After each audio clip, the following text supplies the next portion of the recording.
నగరాలు అనేటువంటి వాళ్ళు ఉత్తరాంధ్రలో ఉంటారు బలంగా. ఉత్తరాంధ్రలో హైయెస్ట్ ఉంటారు వాళ్ళు.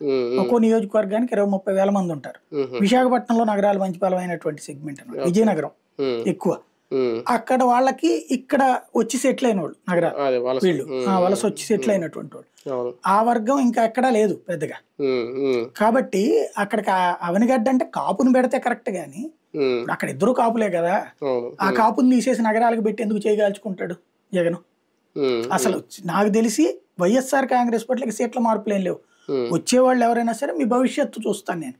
అది కూడా హామీ ఏమి ఇవ్వట్లా, ఎలాంటి హామీ లేకుండా రండి. వీళ్ళ నమ్మకం ఏంటంటే ఇక్కడ ఇంకా ఆప్షన్ లేదు, వీళ్ళు అధికారంలోకి వస్తారనుకుంటే ఆగుండేవాళ్ళు, వస్తారన్న నమ్మకం వాళ్ళకే ఉండట్లా.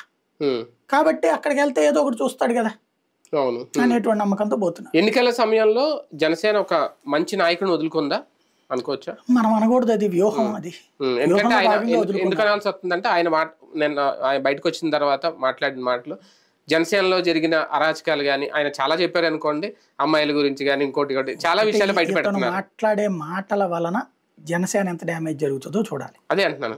అతను మాట్లాడడం అయితే నేను మాట్లాడాడు కానీ రోజు మాట్లాడతాడా చూడాలి. అంటే మొన్నటి వరకు ఆ పార్టీని భుజాన్ని మోసుకున్న వ్యక్తి ఇప్పుడు మాట్లాడుతున్నారంటే కొంచెం ఆలోచిస్తారు కదా, చర్చిస్తారు కదా నిజంగా జరిగి ఉంటది లోపల అనేది.